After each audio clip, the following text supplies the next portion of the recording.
салом.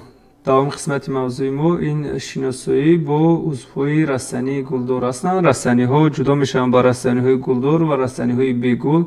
Чӣ гуне ки мо дирӯз дидем, аз обсабзҳои якҳуҷайра, серҳуҷайра, ушнаҳо, чилбандҳо, мунмунаҳо, сарахсшакон, лӯчтухмон, яъне аз обсабзҳо шурӯъ шуда то лӯчтухмон ба растаниҳои бегул мансуб мебошанд.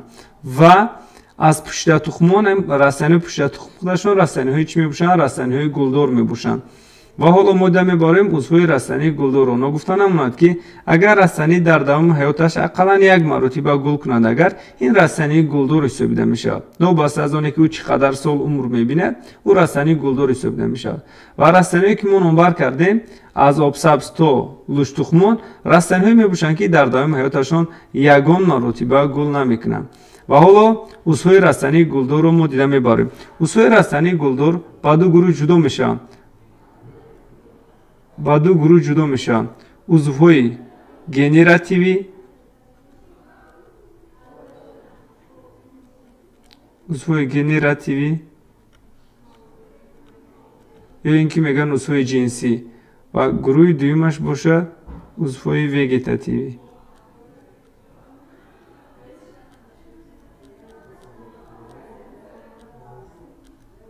узвҳои вегетативӣ. ба узвҳои вегетативӣ дохил мешавад, ба узвҳои вегетативӣ барг, масалан барг узви вегетативӣ мебошад, поя узви вегетативӣ мебошад, реша узви вегетативӣ мебошад. яъне узвҳои вегетативӣ чӣ мебошанд? Реша, баъд поя ва барг. реша, поя, барг узвҳои чӣ мебошанд? узвҳои вегетативӣ мебошанд. یا дар афзоиши нашвӣ хизмат мекунанд барои нашу намои растанӣ. узвҳои генеративӣ бошад. ба узвҳои генеративӣ аслан дохил мешаванд чӣ? ба узвҳои генеративӣ дохил мешавад чӣ? гул, мева ва дар дохили мева чӣ инкишоф меёбад? тухм. яъне узвҳои растании гулдорро ба ду гурӯҳ ҷудо кардем: узвҳои генеративӣ ва узвҳои вегетативӣ. ба узвҳои генеративӣ гул, мева ва тухм дохил мешаванд. ба узвҳои вегетативӣ бошад реша, поя ва барг. ин буд узвҳои растании гулдор. ва ҳоло мо дида мебарем сохти гулро, яъне гул аз кадом қисматҳо сохта шудааст. бубинед, сараввал гул таркиб ёфтааст аз чӣ? аз думчаи гул. ин қисмате ки дар аввал мо мебинем, ин чӣ мебошад? думчаи гул. думча. болотар аз думча қисмати паҳн, анем буни паҳн ки мебинем, ин гулбанд мебошад. гулбанд мебошад. ногуфта намонад ки думчаи гул ва гулбанд ин шакли тағйирёфтаи чӣ мебошанд? шакли тағйирёфтаи поя мебошанд. шакли тағйирёфтаи поя, яъне шакли тағйирёфтаи поя ин думчаи гул ва гулбанд мебошанд. ва дигар қисматҳои гул ин чӣ мебошанд? болотар аз гулбанд чӣ гуна ки мо мебинем? ин баргҳои чӣ аст? баргҳои сабз. ва ин баргҳои сабзе ки мо мебинем, ин мебошанд, ном доранд косабаргҳо. косабарг.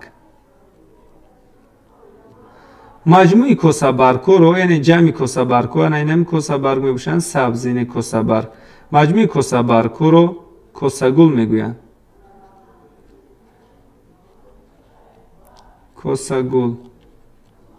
ва ана қисмате ки мешавад аз беранг, сафедшатоб аст, метавонад зард, сурх, яъне гуногун бошад.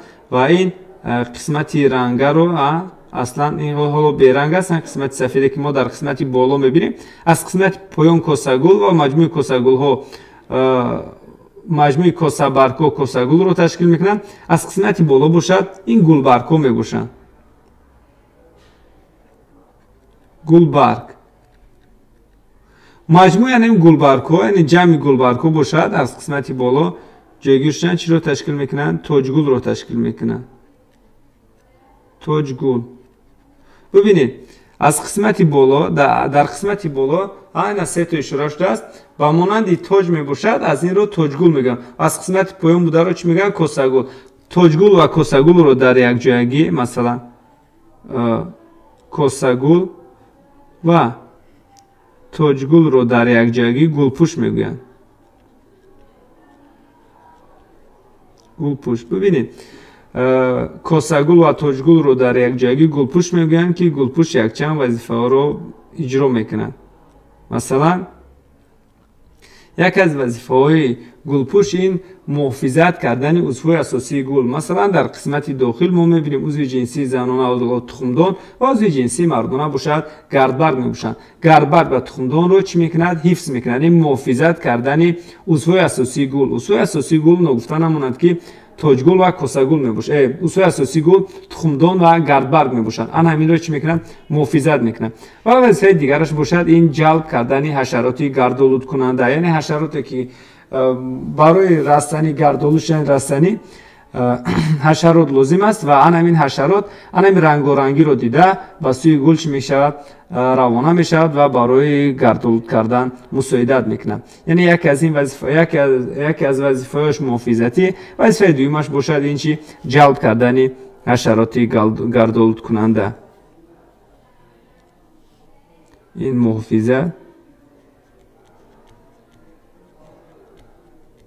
якум вазифа муҳофизат, дуюмаш бошад чи ҷалб кардани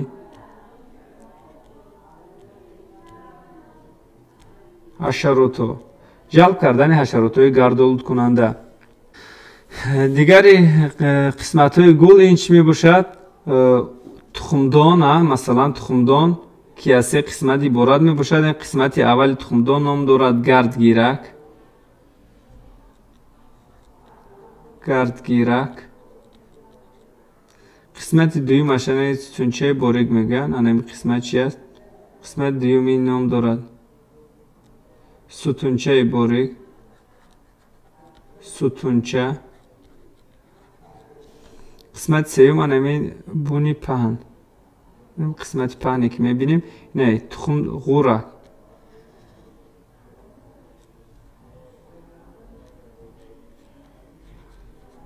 ғура. Бибинед, гардгирак, сутунчаи борик ва ғура ин қисмаи чӣ мебошад? Қисмаи тухмдон. қисмаи тухмдон мебошанд. тухмдон ин чи аст? ин узви ҷинсии занона, яъне узви ҷинсии модина ва ҳамчун узви асосӣ ба ҳисоб меравад, яъне узви асосии гул ба ҳисоб меравад. Ва инчунин мо узви ҷинсии нарина бо ном гардбарг ва қисмати янем аввали гардбарг, янем қисмати болои онро мебинем, ном дорад гардон.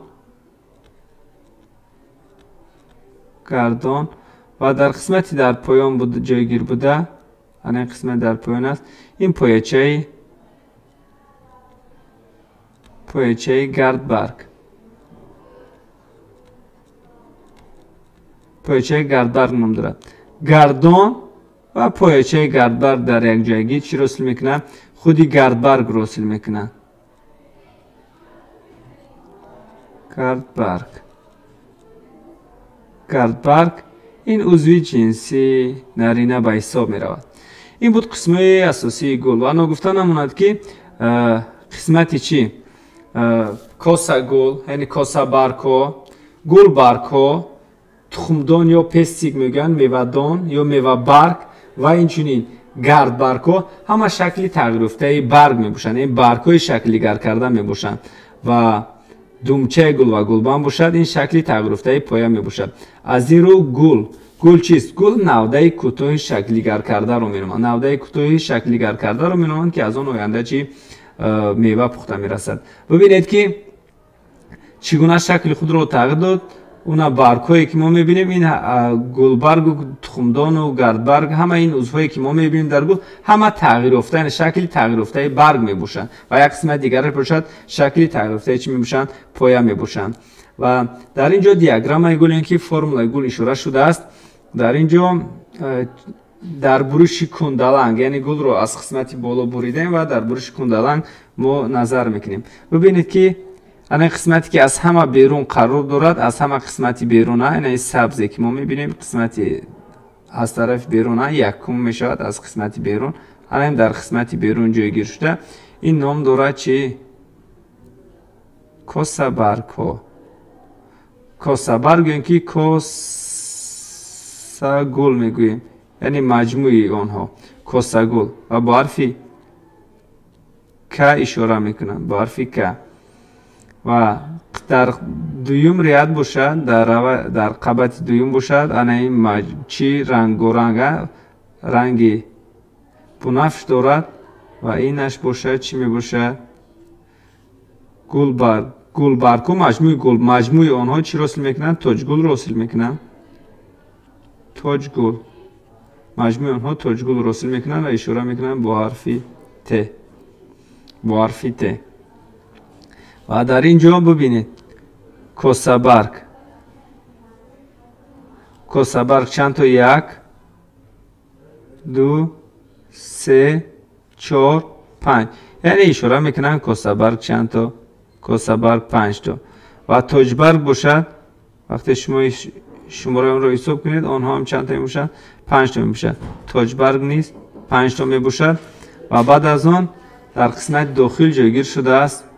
در قسمت داخل جایگیر شده است این گردبرگ ها میباشد. گردبرگ از سبب اینکه شماره آن زیادتر است و اشاره میکنن شماره گردبرگ ها به آخر. و بعد از آن در این قسمت مرکز چیزی که ما میبینیم در اینجا جایگیر شده است تخمدان یا اینکه میوه‌دان. تخمدان یا اینکه میوه‌دان اشاره میکنن میوه‌دان است به آخر. میوه‌دان های زیاد دارد. و اگر هم در فرمول اگر انمی دیاگرام اگر نظر کنید، این دو گل هستند دیگر چی فرق دارند؟ ببینید یکم فرق آنها که کوسابرگ هایی که در گل اول بود و از هم جدا هم، ببینید جدا هم. و در گل دوم باشد ببینید آنها با هم دیگر چسبیدن. و کوسابرگ چسبیده رو چگونه اشاره میکنن؟ کوسابرگ چسبیده رو کوسابرگ چند تا؟ 5 تا چسبیده، یعنی چسبیده رو در قفس میگیرن. و بعد از اون توجبرگ ها نیست چند تا؟ توجبرگ ها نیست 5 تا چسبیده. و بعد از اون گردبرگ ها میتواند چند تا باشد؟ گردبرگ ها میتواند 5 تا باشد. وقتی که زیادتر شده اون رو بیشتر اشاره میکنن به آخر. و بعد از اون تخمدانی که میوه‌دان باشد میباشد چند تا؟ 1 تا. 1 تا میوه‌دان دارد. این بود فرمولای گل. و از سوی فرمولای گل هم اشاره کردن چی را؟ از سوی دیاگرام گل و معین کردیم ما فرمولای گل را. گل ها بسته با گلپوششان، یعنی گلپوش گفتیم چگونه که ما گفتیم گلپوش این از سبب چی؟ کوسابرگ، از سبب کوساگل و توجگل حاصل میشه. یعنی مجموعه کوسابرگ ها رو کوساگل، مجموعه توجبرگ ها رو توجگل مینامند. اگر در گل هم ببینید، اگر در گل مثلا در گلی اول هم در پایان کوسابرگ یعنی کوساگل یا کوسابرگ هم کوسابرگ دارد و هم گلبرگ. اگر در گل هم کوسابرگ و هم گلبرگ دیده شود، چون این گل رو گلپوشی مرکب میگویند. مرکب، گلپوشی مرکب یا اینکه با عبارت دیگر اون رو دوچنده میگن. مثلا در گلی 100 برگ در قسمت زیادی رستنی ها بیشتر هم گلپوشی دوچنده رو میخورن دیده میشود.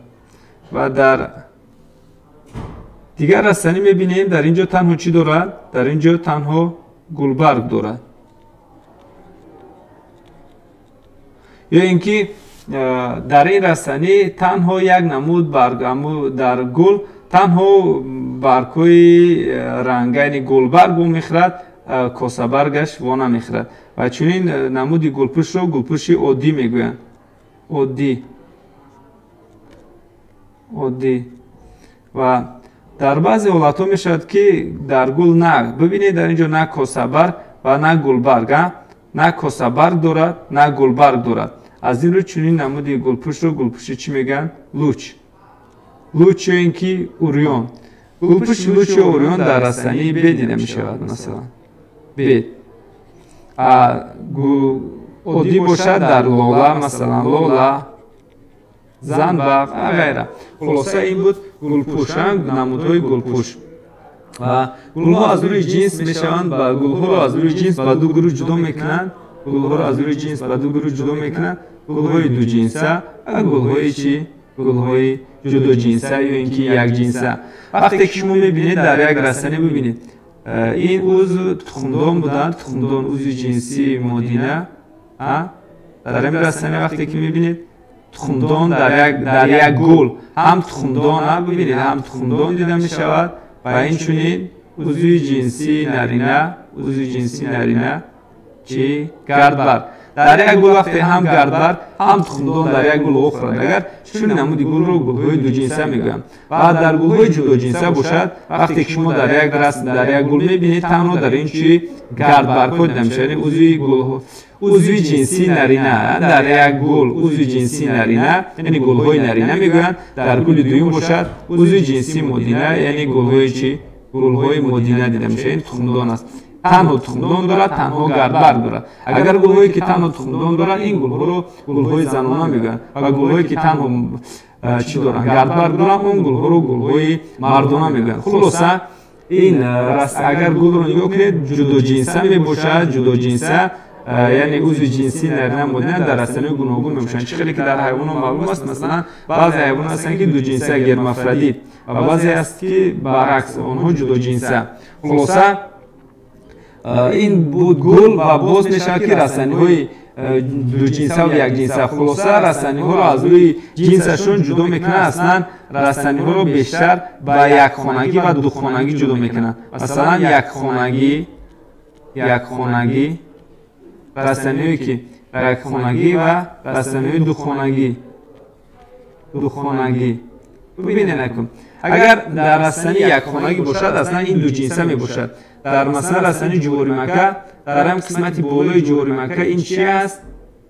گلی نرینه، این گلی نرینه می باشد، گلی نرینه و در این سوتایی که در بغل که اون جایگیر شده است این چی است؟ این گلی مادینه. ببینید که در یک نهال اینکه در یک رسانه هم عضو جنسی هم گل‌های نرینه و هم گل‌های مادینه در یک رسانه بخورد. چون این گل‌ها رو گل‌های چی میگن؟ چون این رسانه‌ها رو رسانه‌های یک خانگی یا اینکه دو جنسه. ببین در یک رسانه هم گل‌های نرینه هم گل‌های مادینه در یک رسانه میخوره و این در اینجا با رسم اشاره کردیم که در یک خانه هم گل‌های نرینه در اینجا خانه رسانه رو به نظر داریم. رسانه در یک رسانه هم گل‌های نرینه و هم گل‌های مادینه رو میخوره و رسانه‌های جدا جنسه باشد رسانه‌های جدا جنسه که دو خانگی در یک رسانه میبینیم که در یک رسانه گل‌های چی مادینه دار و گل‌هایی که تخمدان دارن و در رسانه دوم باشد گل‌هایی که گردبر دارن و آنها از همدیگر جدا میباشند، جدا جنسه میباشند، دو خانگی. خلاصه اگر رسانه بودرینگ اگر دقت کنید رسانه بودرینگ گل‌های بودرینگ اگر نگاه کنید گل‌هایش جدا جنسه میباشد، یک جنسه است. اما خود رسانه بودرینگ یک خانگی میباشد. میتونم کم دو جنسه بگیم خود رسانه رو گلش نه بلکه خود رسانه رو، چون که در یک رسانه در یک نهال بودرینگ میتوان گل‌های نرینه و گل‌های مادینه در یک رسانه بخورد. همینش رو به حد دقت کنید. تشکر با دقتتون. لایک و کامنتر رو فراموش نکنید تا درس آینده باقی خانواده سربلند باشید.